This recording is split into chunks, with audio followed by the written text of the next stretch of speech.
The Galactic Concord had ruled the stars for 12,000 years. They controlled 1,000 worlds and 1,000,000 species. Their power came from one simple truth that they had learned long ago. No civilization could carry the weight of another without breaking. Compassion was weakness. Kindness was a crack in the armor. Help another species, and you would fall. Ambassador Thassan Vor believed this truth more than anyone. He was a tall creature with hard black skin like the shell of a beetle. His eyes were large and red, and they saw everything. For 300 years, he had watched civilizations rise and fall. He had seen what happened when one species tried to save another. It always ended the same way. Chaos, collapse, death. Now he stood on the bridge of his diplomatic vessel, looking at the blue and green world spinning slowly below him. Earth. The newest member of the Galactic Concord. The humans had only discovered faster-than-light travel 50 years ago. They were young. They were foolish. They still believed in things like hope and kindness. They would learn. Behind Thassan Vor's ship, stretching across the darkness of space like a river of dying stars, came the refugee fleet. 6 million Velthari packed into 300 ships that were falling apart. Their engines flickered. Their life support systems groaned. Many of the ships had been flying for 2 years without stopping. The Velthari were a proud people once. They had purple skin and 6 arms and eyes that glowed like small moons. They had built beautiful cities and created music that could make other species weep. But then the blight came. A disease that killed their crops. A sickness that spread through their soil and turned their green world brown. Within 10 years, their civilization collapsed. Their government fell. Their people scattered. The Galactic Concord could have helped them. They had the technology to cure the blight. They had the resources to feed 6 million hungry mouths. But the Concord did not believe in help. They believed in strength. And the weak did not deserve to survive. So instead, they sent the refugees to Earth. Thassan Vor opened a communication channel to the planet below. A human woman appeared on his screen. She had dark hair and tired eyes and the weight of a world on her shoulders. Her name was Elena Vasquez, and she was the director of the United Nations Space Authority. "Ambassador," she said, "we were not expecting you." "Director Vasquez," Thassan Vor replied. His voice was cold and flat. "The Galactic Concord brings you a gift. Behind my vessel are 6 million Velthari refugees. They have nowhere else to go. As the newest member of our great Concord, Earth has been chosen to receive them." Elena Vasquez was quiet for a long moment. On the screen behind her, Thassan Vor could see other humans gathering. They were looking at data. They were running numbers. They were beginning to understand what this meant. 6 million aliens. 6 million mouths to feed. 6 million bodies to house. 6 million souls who spoke a different language, ate different food, breathed slightly different air. The humans had never even met a Velthari before. They knew nothing about their medicine, their culture, their needs. This was not a gift. This was a bomb. "Why us?" Elena asked. "Because you are new," Thassan Vor said. "Because you are eager to prove yourselves. Because the Concord believes that Earth is ready for this responsibility." He paused. His red eyes gleamed. "Unless, of course, you wish to refuse. You may close your borders. You may turn away. The Concord will not force you to accept this burden." He waited.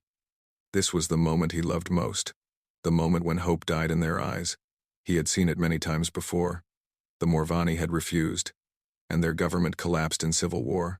The Chelk had accepted, and their economy crumbled within 5 years. 17 species had faced this test. All of them had failed. The humans would fail too. They would refuse, and the galaxy would see them as cowards. Or they would accept, and they would break under the weight. Either way, they would learn the truth that the Concord had always known. Compassion was weakness.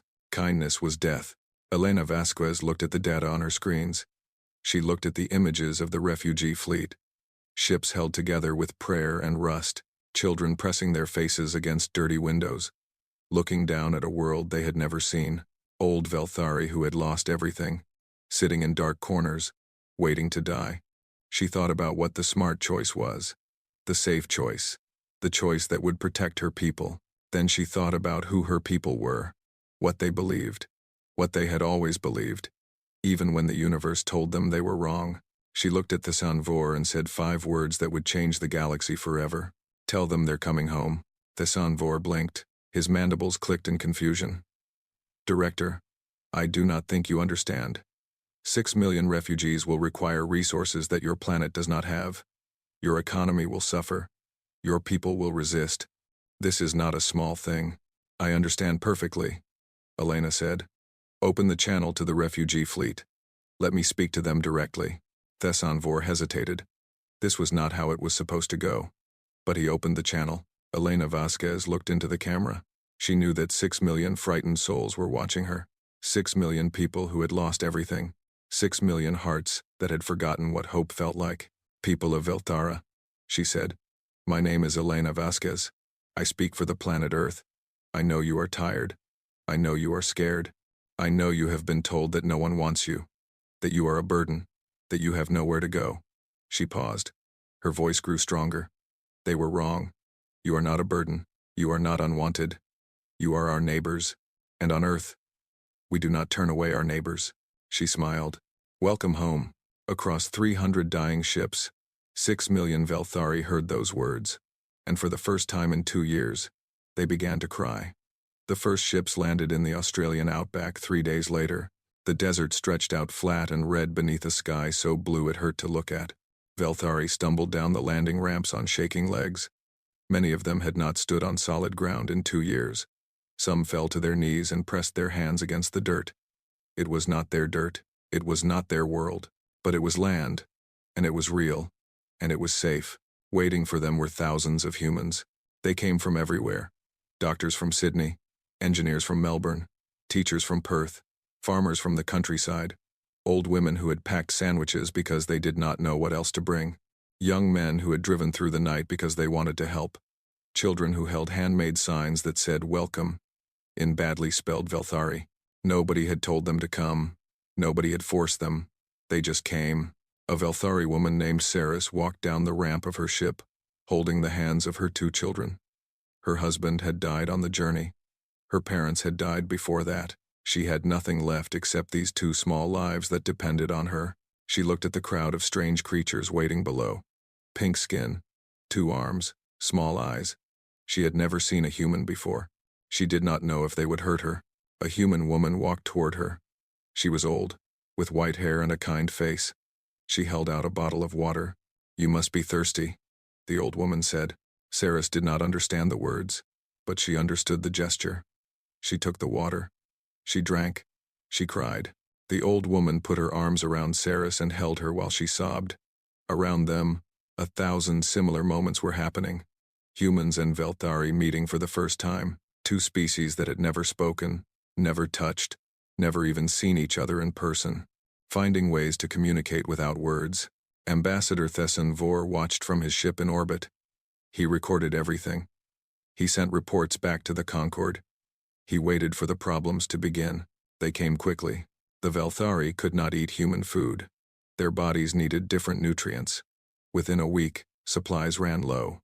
The medical teams did not know how to treat Velthari illnesses. A disease spread through one of the camps, and 12 refugees died before doctors found a cure. The shelters were not built for Velthari bodies.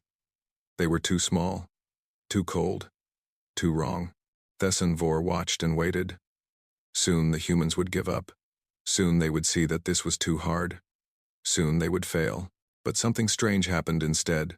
A farmer named Victor in Ukraine heard that the Velthari could not eat human crops. He spent 2 weeks studying their biology. He experimented with different plants. He failed 100 times. Then he found a combination that worked. A grain that grew fast and gave the Velthari everything they needed. He posted his results online for free. Within a month, farmers around the world were growing Velthari food. A young girl named Priya in India was only 16 years old. She loved computers. She heard that humans and Velthari could not talk to each other. So she built an app. She fed it every recording of the Velthari language she could find. She taught it to learn. Within 6 weeks, her app could translate between Velthari and 40 human languages. She gave it away for free. Millions of people downloaded it. A retired architect named Carlos in Brazil saw pictures of the camps. He saw Velthari families living in tents that did not fit them. He stayed awake for 3 days designing new shelters. Modular buildings that could be put together in hours. Spaces built for 6 armed people who did not sit the same way humans did. He shared his designs with anyone who wanted them. This was what Vor did not understand. He thought humans would hoard their resources. He thought they would protect themselves first. He thought they were like every other species he had ever seen. He was wrong. Humans did not just help. They competed to help. They invented new ways to help. They argued about the best ways to help. Every problem became a challenge. Every failure became a lesson. Every success became a celebration. 6 months after the landing, the first permanent city began to rise from the desert. They called it New Velthara. It was designed by human architects and Velthari artists working together.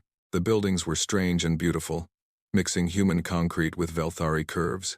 Gardens grew in the spaces between, filled with plants from 2 different worlds. Saris moved into one of the new homes with her children. It had windows that let in the Australian sun. It had a garden where her children could play. It had a door that she could lock at night, knowing that she was safe. Her neighbor was a human woman named Maria. Maria did not speak Velthari, and Saris did not speak English. But they sat together in the evenings and shared meals. Maria taught Saris how to make coffee. Saris taught Maria how to weave bracelets in the Velthari way. Their children played together in the garden, inventing games that belonged to neither world and both. 1 year after the landing, Vor received a message from the Galactic Concord. High Arbiter Kalis himself wanted a report. What was happening on Earth? Why had the humans not collapsed yet? Vor looked at his data. He looked at the images of New Velthara. He looked at the numbers showing Earth's economy growing stronger instead of weaker. He did not know what to say, so he told the truth. The humans are not breaking, he wrote. They are building. They are not fighting each other for resources. They are sharing. They are not pushing the Velthari away. They are pulling them closer. I have studied 1,000 species across 12,000 years. I have never seen anything like this. He paused. He added one more line. I do not think they can be broken this way. In the obsidian halls of the Galactic Concord, High Arbiter Kalis read the report. His crystalline body pulsed with colors that no human would recognize. Colors that meant anger. Colors that meant fear. If the humans could not be broken with refugees, they would have to be broken another way. 5 years passed. The world changed. New Velthara was no longer a refugee camp. It was a city of 2 million people, both human and Velthari. Skyscrapers rose from the desert, their designs mixing the sharp angles of human architecture with the flowing curves that Velthari loved. Trains connected the city to Sydney and Melbourne. Spaceports launched ships to orbit every hour. Children who had arrived as scared refugees now went to school alongside human friends. They learned each other's languages. They celebrated each other's holidays. They forgot that they had ever been strangers. Commander Yuki Tanaka stood on the bridge of the UNSA Defender, looking out at the stars. She was 32 years old, small and quick, with eyes that missed nothing. She had joined the Space Authority 10 years ago because she wanted to explore the universe. Now, she defended it. Beside her stood Captain Vorith-san. He was Velthari, tall and proud, with purple skin and 4 arms that moved with perfect grace. Before the Blight, he had been a military commander. He had led convoys through dangerous space, protecting his people from pirates and raiders. When his world died, he thought his purpose had died with it. Then he came to Earth, and the humans gave him something he never expected. A new purpose, a new home, a new family. Yuki and Vorith had served together for 3 years now. They argued constantly. She thought he was too cautious. He thought she was too reckless. But in battle, they moved like 2 parts of the same machine. Human instinct and Velthari precision. Chaos and order. Fire and ice. The patrol reports are in, Vorith said. His voice was deep and calm. No Concord activity in our sector. That worries me more than if there was, Yuki replied. They're too quiet. They're planning something. She was right to worry. Far away, in the heart of the Galactic Concord, High Arbiter Kalis called a meeting of the Inner Council. The chamber was carved from black stone older than human civilization. Light came from crystals embedded in the walls, casting strange shadows across the faces of the most powerful beings in the galaxy. 5 years, Kalis said. His body flickered with angry colors. 5 years, and the humans have not broken. Explain. Vor stood before the council. He had spent 5 years studying Earth. He had watched the impossible happen. Now he had to explain it to beings who did not want to understand. The humans are different, he said. They do not see other species as threats or burdens. They see them as potential. When we gave them 6 million refugees, they did not ask how much it would cost. They asked how much they could gain. They looked at the Velthari and saw not mouths to feed, but minds to learn from, hands to build with, hearts to stand beside. Foolishness, said Counselor Thren, a massive creature made of stone and fire. Compassion is weakness. This has always been true, has it? Thesan Vor asked.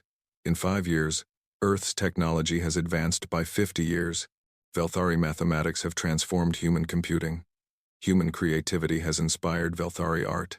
Together, they have built ships that neither species could build alone. Their economy has doubled. Their military has tripled. They are stronger now than they were before the refugees came. The council was silent. This was not supposed to happen. The rules of the galaxy were clear. Civilizations that helped others fell.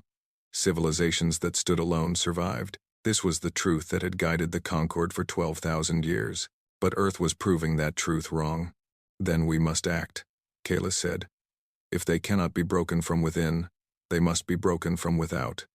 We will send a fleet. We will reclaim the Velthari. We will show the galaxy what happens to species that defy the natural order. Thesan Vor felt something strange in his chest. It took him a moment to recognize it. It was doubt.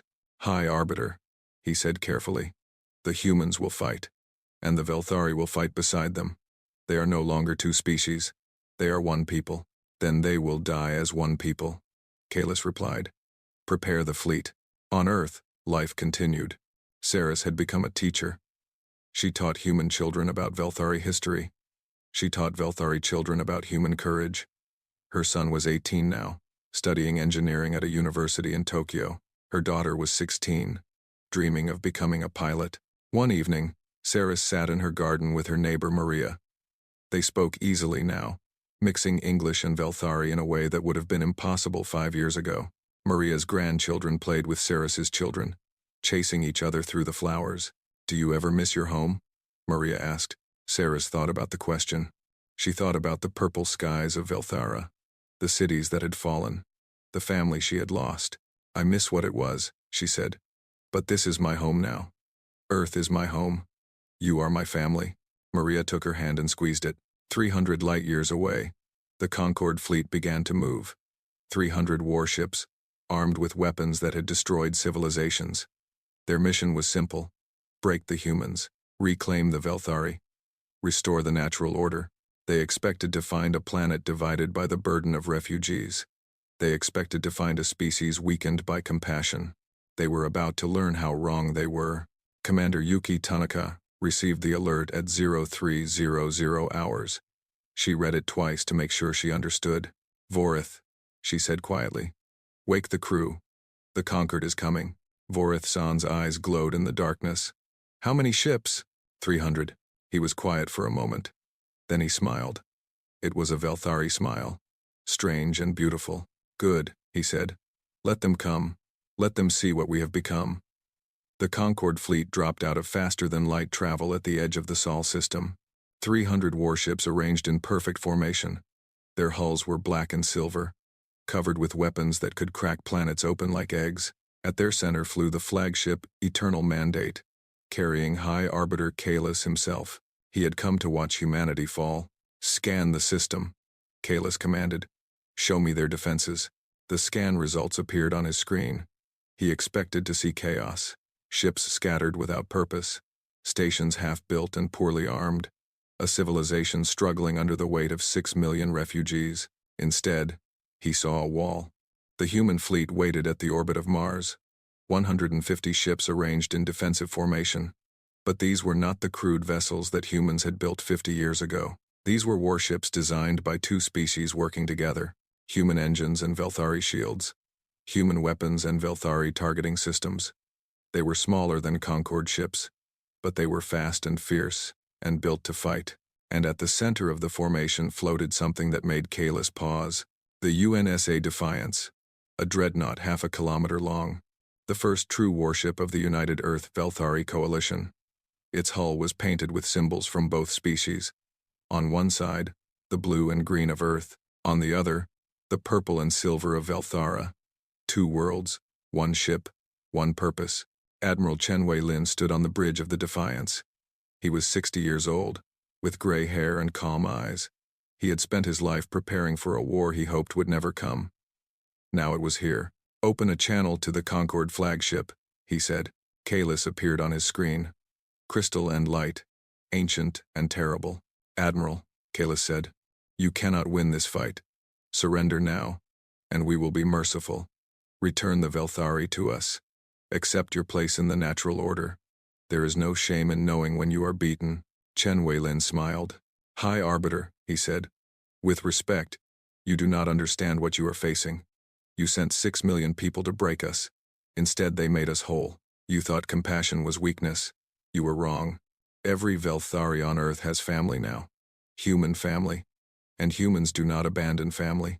He leaned forward. "You want the Velthari? Come and take them." The channel closed. The battle began. The Concord fleet moved forward in waves. Their strategy was simple: overwhelm with numbers, crush with firepower. They had used this strategy for 12,000 years. It had never failed, but they had never fought humans before. Commander Yuki Tanaka led the first attack wing. 30 small fighters, crewed by human pilots with Velthari navigators. They screamed through space at speeds that should have been impossible. Conquered targeting systems could not track them.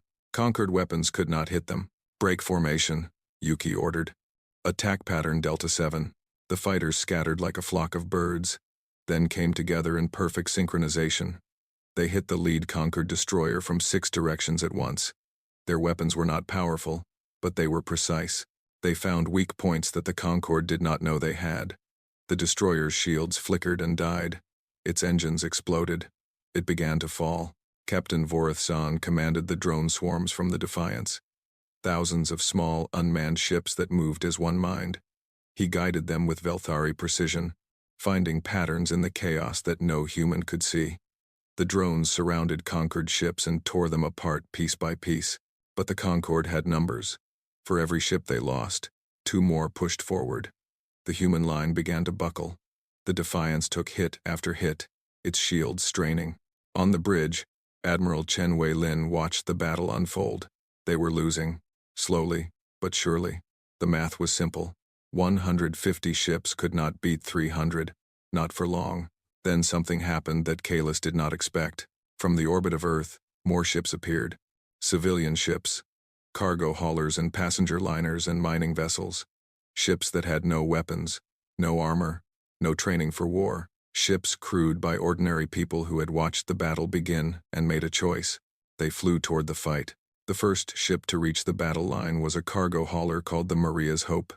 Its captain was a Velthari woman named Saris. Beside her stood her human neighbor Maria, old and gray but with fire in her eyes. "All ships," Saris broadcast. "This is our home. These are our people. We will not let them stand alone." The civilian ships did not fight. They could not fight. But they did something more important. They flew into the gaps in the human formation. They absorbed hits meant for warships. They gave their lives to buy time. A mining ship threw itself in front of a torpedo meant for a destroyer. A passenger liner drew fire away from a crippled cruiser. Ordinary people doing extraordinary things because they believed that some things were worth dying for. Kalis watched in disbelief. This was not how civilizations behaved. This was not how species survived. You did not sacrifice yourself for others. You did not throw away your life for strangers. But the humans and the Velthari were not strangers. Not anymore. "All ships," Admiral Chen Wei-lin commanded, his voice steady despite the chaos. "Operation Unity. Execute now." The human fleet changed formation. They stopped defending. They attacked. Every ship surged forward at once, aiming for one target: the eternal mandate. Cut off the head, and the body would die. Yuki Tanaka led the charge. Her fighter was damaged, leaking air, 1 engine dead. She did not care. Beside her flew Vorath-san in his own damaged ship. They had started this journey as strangers from different worlds. Now they were brother and sister, in everything but blood. "Together," Yuki said. "Together," Vorath replied. They hit the Eternal Mandate's shields at the same moment. Their weapons tore through the flagship's armor. Behind them, 100 other ships added their fire. On the bridge of the Eternal Mandate, High Arbiter Kalis felt something he had not felt in 10,000 years. Fear. The Defiance fired its main cannon, a beam of light bright enough to blind stars. It hit the Eternal Mandate directly. The flagship exploded. The Concord fleet froze. Their leader was gone. Their strategy was broken. They had been told that the humans were weak.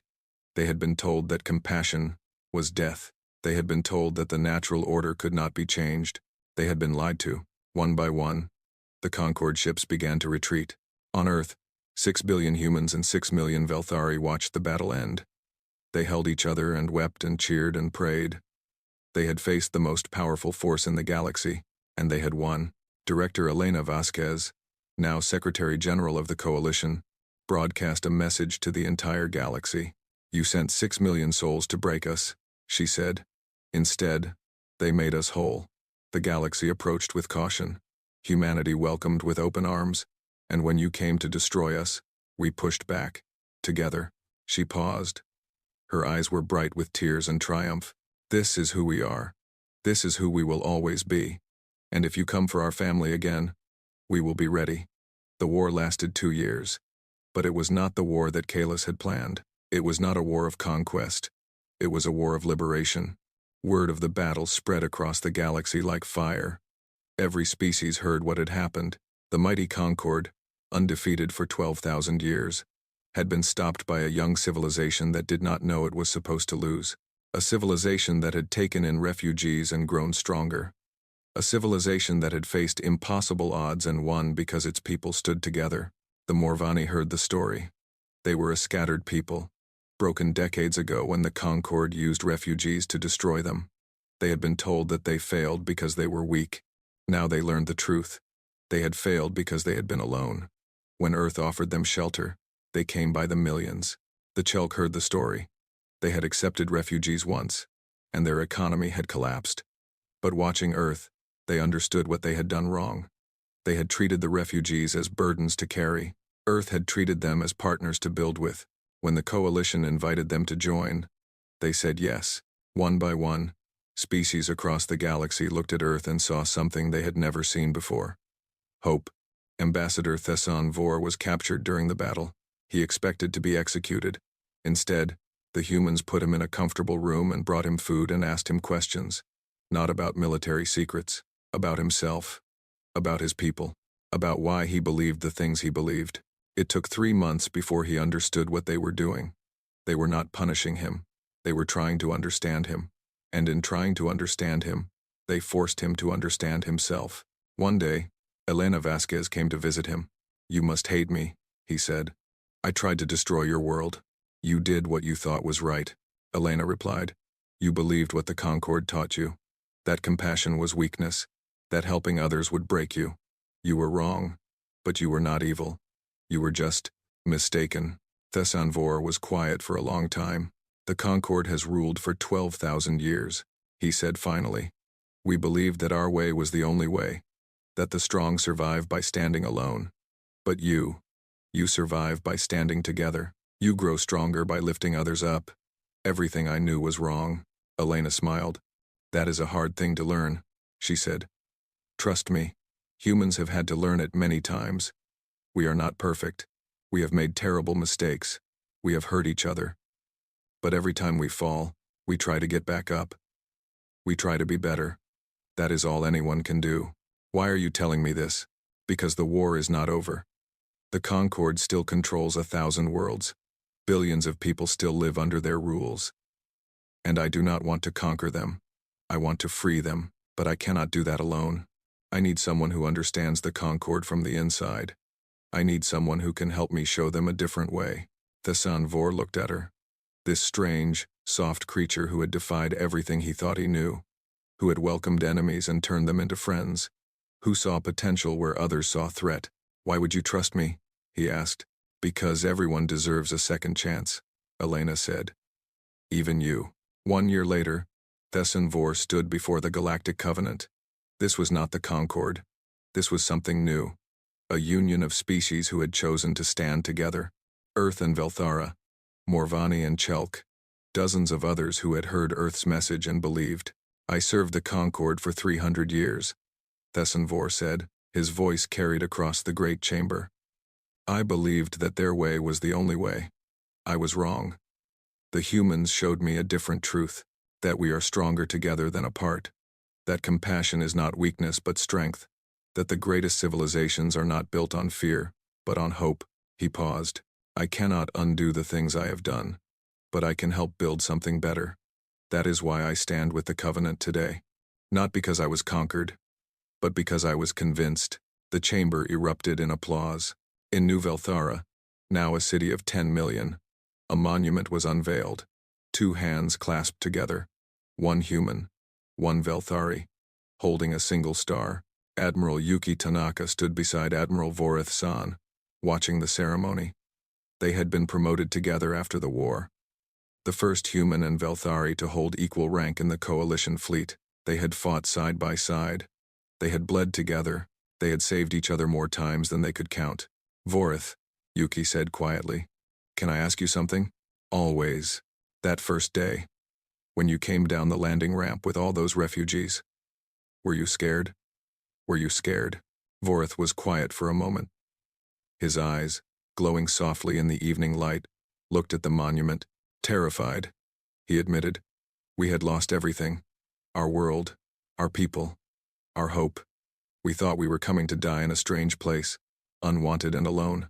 What changed? He smiled. A Velthari smile that Yuki had learned to read over years of friendship. A human gave a Velthari woman a bottle of water, he said, and held her while she cried. That was the moment everything changed. That was the moment we knew we were not alone. In the crowd below, Saris watched the ceremony with her children. Her son was an engineer now, building ships that traveled between stars. Her daughter was a pilot, flying the routes that connected human and Velthari worlds. Maria stood beside her, old and frail but still strong, still fierce, still family. What do you think will happen now? Maria asked. Saris looked at the monument, at the crowd of humans and Velthari celebrating together, at the sky full of ships that belonged to both species and neither.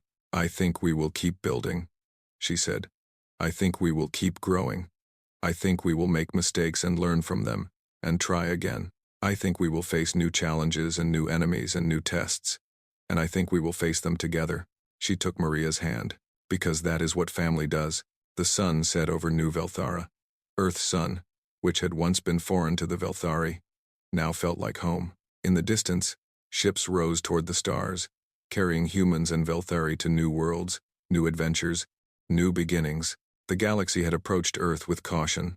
The Concord had approached with weapons and war. Humanity had approached with open arms.